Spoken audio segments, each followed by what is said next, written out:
পাকা লাল টমেটো তো অনেকভাবে খেয়েছেন, অনেক রান্নাতে দিয়ে খেয়েছেন। কখনো কি কাঁচা টমেটো ভর্তা করে খেয়েছেন? তাহলে রেসিপিটা একবার শেষ পর্যন্ত দেখে নিন।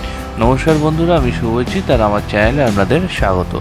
কাঁচা টমেটো ভর্তা বানানোর জন্য আমি এখানে প্রথমে কড়াইতে তেল গরম করে শুকনো লঙ্কা দুটো ভেজে নিয়েছি। এরপর খোসা ছাড়ানোর গোটা রসুনগুলোকে তেলের মধ্যে দিয়ে একটু ভালো করে ভেজে নেব।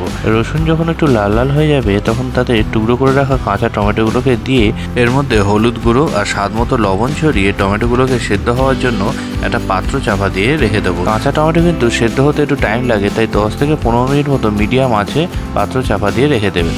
এরপরে ভেজে রাখা শুকনো লঙ্কাগুলোর উপরে এইভাবে লবণ ছড়িয়ে হাত দিয়ে ভালো করে এটাকে গুঁড়ো করে নেবেন। এর মাঝে বন্ধুরা, আপনারা ভিডিওটা কোথা থেকে দেখছেন আর কাঁচা টমেটোর আর কী রেসিপি আপনাদের ভালো লাগে অবশ্যই আমাকে কমেন্ট করে জানান। টমেটো কিন্তু বেশ ভালো মতনই সেদ্ধ হয়ে গেছে। এবার একটা পাত্রে তুলে এটাকে ভালো করে ঠান্ডা করে নিয়ে তারপর মিক্সিং বলে এটাকে একটা পেস্ট বানিয়ে নেব। পেস্টটা কিন্তু খুব মিহি হতে হবে, তাহলে এর স্বাদটা খুব ভালো হবে। Tomato paste ready. এবার কড়াইতে আবার একটু তেল গরম করে তাতে কুচি করে রাখা পেঁয়াজগুলোকে দিয়ে লাল হওয়া পর্যন্ত একটু ভালো করে ভেজে নিন।